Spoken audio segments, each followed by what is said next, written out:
Assalamu alaikum wa rahmatullahi wa barakatuh. Bienvenue à toi, cher frère ou sœur en Allah. Que la paix d'Allah soit sur toi, ainsi que sa miséricorde et ses bénédictions.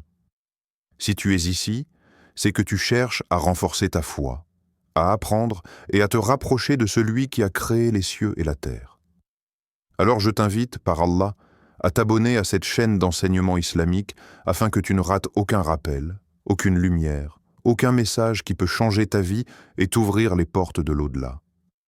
Qu'Allah fasse que chaque instant que tu passes ici soit lourd dans ta balance le jour du jugement. Aujourd'hui, nous allons plonger dans un sujet qui éveille l'amour, la crainte et l'espoir dans le cœur de tout croyant. Un sujet qui nous transporte au-delà de cette vie, dans un monde que les yeux n'ont jamais vu, qu'aucune oreille n'a entendu et qu'aucun esprit n'a jamais pu vraiment imaginer. Ce sujet, c'est ce que le prophète Muhammad, sallallahu alayhi wa sallam, a découvert au paradis lors de son voyage nocturne, l'Isra wal Miraj.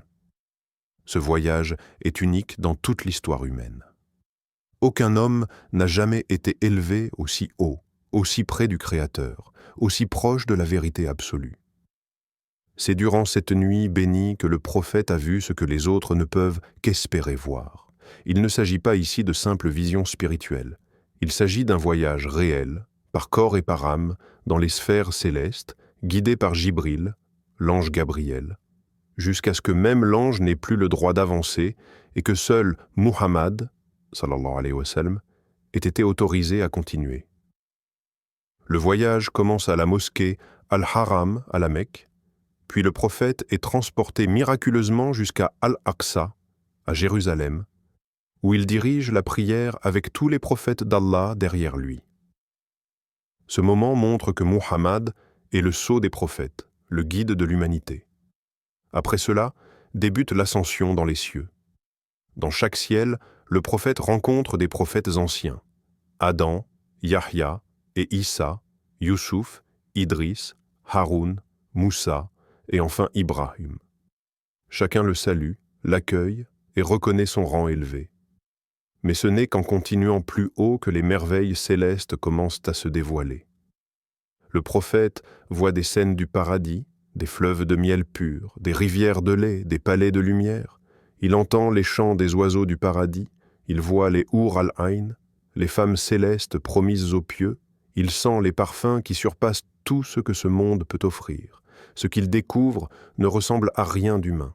Chaque vision est un cadeau, un secret céleste réservé à celui qu'Allah a choisi comme son bien-aimé. Dans le paradis, il aperçoit les récompenses des croyants sincères. Il voit ceux qui ont aimé Allah en secret, ceux qui ont patienté dans l'épreuve, ceux qui ont donné sans se vanter, ceux qui ont prié la nuit quand le monde dormait. Il voit les martyrs qui vivent dans des palais accrochés à des perles. Il voit les pieux se réunir sous les ombres des arbres dont le tronc est en or. Il voit les enfants morts en bas âge jouer au bord des ruisseaux du paradis, et il voit les gens du Coran, honorés par Allah, leur lumière précédant leurs pas. Mais il découvre aussi ce que personne n'avait vu auparavant, le plus haut degré du paradis, Al-Firdaus Al-A'la. Ce lieu n'est pas seulement un espace de délices. C'est là que coule la source du fleuve Al-Kawthar. C'est là que résident les plus proches d'Allah. C'est le niveau le plus élevé, sous le trône du tout miséricordieux. Et c'est là qu'il retrouve Ibrahim, alayhi salam, appuyé sur une immense construction de lumière et qui lui dit de transmettre à sa communauté: le paradis est une terre pure, vaste, mais ce sont les invocations qui en font pousser les plantes.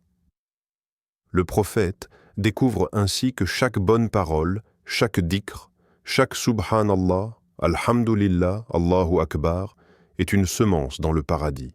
Il comprend que nos actions ici-bas ne disparaissent pas, elles prennent forme dans l'au-delà. Une simple sourate récitée dans le secret de la nuit peut devenir un arbre immense dans le Jannah.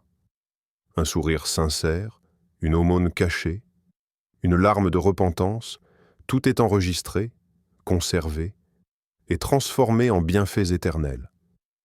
Et au sommet de cette ascension, le prophète arrive à un point où même Jibril s'arrête. Il atteint Sidrat al-Muntaha, l'extrémité du lotus, là où nul être n'est jamais allé. C'est ici que les anges déposent leur ordre, que les destins sont écrits. C'est là aussi que Muhammad, sallallahu alayhi wa sallam, reçoit le plus grand cadeau de ce voyage, la prière obligatoire. Allah lui offre directement les 5 prières quotidiennes, qui étaient au départ 50, mais qu'il réduit par sa miséricorde. Ces prières sont le lien entre nous et le paradis. Ce sont elles qui élèvent l'âme, purifient le cœur et nous rappellent notre vraie destination. Tout ce que le prophète a vu au paradis n'était pas pour lui seul. C'était pour nous, pour que nous sachions ce qui nous attend, pour que nous ne soyons pas aveuglés par les plaisirs éphémères de ce monde, pour que nous gardions l'espoir même dans les pires épreuves.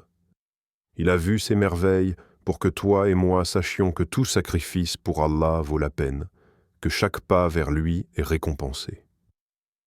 Le voyage du prophète Muhammad, paix et bénédiction sur lui, dans les sphères célestes, ne s'est pas limité à la contemplation des délices du paradis. Il a aussi été un témoin des conséquences des actes, bons ou mauvais, que l'homme accomplit ici-bas. Il a vu les résultats concrets de la justice divine. Il a vu certaines personnes récompensées d'une manière que personne n'aurait pu imaginer, mais aussi d'autres qui subissaient des punitions terribles, révélant la réalité des choix de chacun. Il a vu les gens qui consommaient les biens des orphelins de manière injuste, ceux qui médisaient, ceux qui déchiraient les réputations. Il a vu les conséquences du manque de pudeur, de l'orgueil, de l'oubli de la prière. Mais face à cela, il a aussi vu les martyrs honorés, les véridiques entourés de lumière, les jeûneurs et les priants portés par leur acte, les généreux rafraîchis par les brises du Jannah. Le prophète, paix sur lui, a compris et nous a transmis une vérité immense. Le paradis est une promesse réelle, mais il demande un effort sincère. Il n'est pas destiné à ceux qui le souhaitent seulement de la langue, mais à ceux qui le cherchent de tout leur cœur. C'est pourquoi il a tant insisté sur les œuvres simples mais constantes. Une prière à l'heure, un dhikr sincère, une aumône discrète, une bonne intention. Ce qu'il a vu là-haut était plus qu'un spectacle. C'était une responsabilité. Il est redescendu avec un message pour nous, préparez-vous. Le paradis est plus proche de vous que les lacets de vos sandales. Il suffit d'une sincère repentance, d'un retour à Allah, d'une transformation de nos habitudes. Le Jannah est vaste, il n'est pas réservé à une élite, mais à tous ceux qui persévèrent, même avec leurs faiblesses. Alors aujourd'hui, toi qui écoutes ces paroles, pose-toi cette question. Est-ce que je vis comme quelqu'un qui veut entrer au paradis? Est-ce que mes actions, mes choix, mes intentions reflètent ce but? Le voyage du prophète est un rappel que tout ce que nous faisons est vu, que tout sera compté et qu'Allah ne laisse rien perdre. Prions ensemble maintenant, de tout notre cœur. Ô Allah, toi qui as montré à ton prophète les merveilles du Jannah, fais que nous soyons parmi ceux qui y entreront par ta miséricorde. Accorde-nous un cœur sincère, des actes acceptés, une langue qui te mentionne et des pas qui te cherchent. Éloigne-nous de tout ce qui nous prive du paradis. Donne-nous la compagnie du prophète dans les plus hauts degrés du Jannah. Ne fais pas de nous ceux qui entendent ces récits, mais les oublient. Fais que ce rappel nous transforme et nous élève. Amin. Commente « Allah est grand » si tu veux ce paradis de tout ton cœur. Et n'oublie pas de t'abonner à cette chaîne pour ne jamais te couper de ces rappels qui nourrissent ton âme. Que ce voyage du prophète devienne aussi le début du tien, vers la lumière, vers la paix, vers Allah.